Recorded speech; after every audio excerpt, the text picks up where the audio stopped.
Chairman Jordan, Ranking Member Plaskett, members of the Select Committee, thank you for having me today. My name is Matt Taibbis. I've been a reporter for 30 years and a staunch advocate of the First Amendment. Much of that time was spent at Rolling Stone magazine. Ranking Member Plaskett, I'm not a so-called journalist. I've won the National Magazine Award, the I.F. Stone Award for Independent Journalism, and I've written 10 books, including 4 New York Times bestsellers. I'm now the editor of the online magazine Racket on the independent platform Substack. I'm here today because of a series of events that began late last year when I received a note from a source online. It read, "Are you interested in doing a deep dive into what censorship and manipulation was going on at Twitter?" A week later, the first of what became known as the Twitter Files reports came out. To say these attracted intense public interest would be an understatement. My computer looked like a Vegas slot machine, as just the first tweet about the blockage of the Hunter Biden laptop story registered 143 million impressions and 30 million engagements. But it wasn't until a week after the first report, after Michael Schellenberger, Barry Weiss, and other researchers joined the search of the files, that we started to grasp the significance of this story.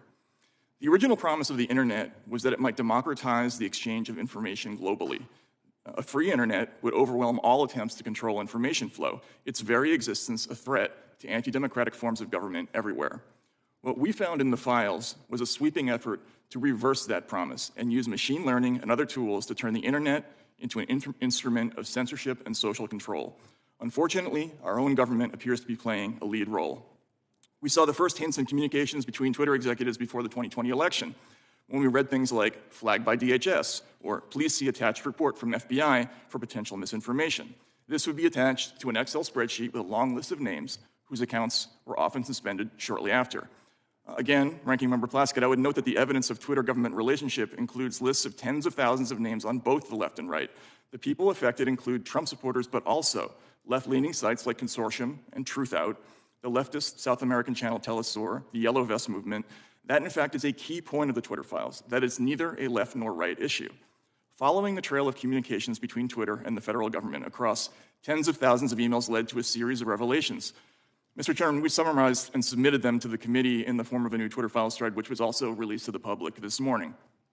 We learned Twitter, Facebook, Google, and other companies developed a formal system for taking in moderation requests from every corner of government, from the FBI, the DHS, the HHS, DOD, the Global Engagement Center at State, even the CIA. For every government agency scanning Twitter, there were perhaps 20 quasi-private entities doing the same thing, including Stanford's Election Integrity Partnership, NewsGuard, the Global Disinformation Index, and many others, many taxpayer-funded. A focus of this fast-growing network, as Mike noted, is making lists of people whose opinions, beliefs, associations, or sympathies are deemed misinformation, disinformation, or malinformation. That last term is just a euphemism for true but inconvenient. Undeniably, the making of such lists is a form of digital McCarthyism. Ordinary Americans are not just being reported to Twitter for de-amplification or deplatforming, but to firms like PayPal, digital advertisers like Xandr, and crowdfunding sites like GoFundMe. These companies can and do refuse service to law-abiding people and businesses whose only crime is falling afoul of a distant, faceless, unaccountable, algorithmic judge. As someone who grew up a traditional ACLU liberal, this mechanism for punishment and deprivation without due process is horrifying. Another troubling aspect is the role of the press, which should be the people's last line of defense in such cases. But instead of investigating these groups, journalists partnered with them. If Twitter declined to remove an account right away, government agencies and NGOs would call reporters for the New York Times, Washington Post, and other outlets, who in turn would call Twitter demanding to know why action had not yet been taken. Effectively, news media became an arm of a state-sponsored thought policing system. I'm running out of time, so I'll just sum up and say,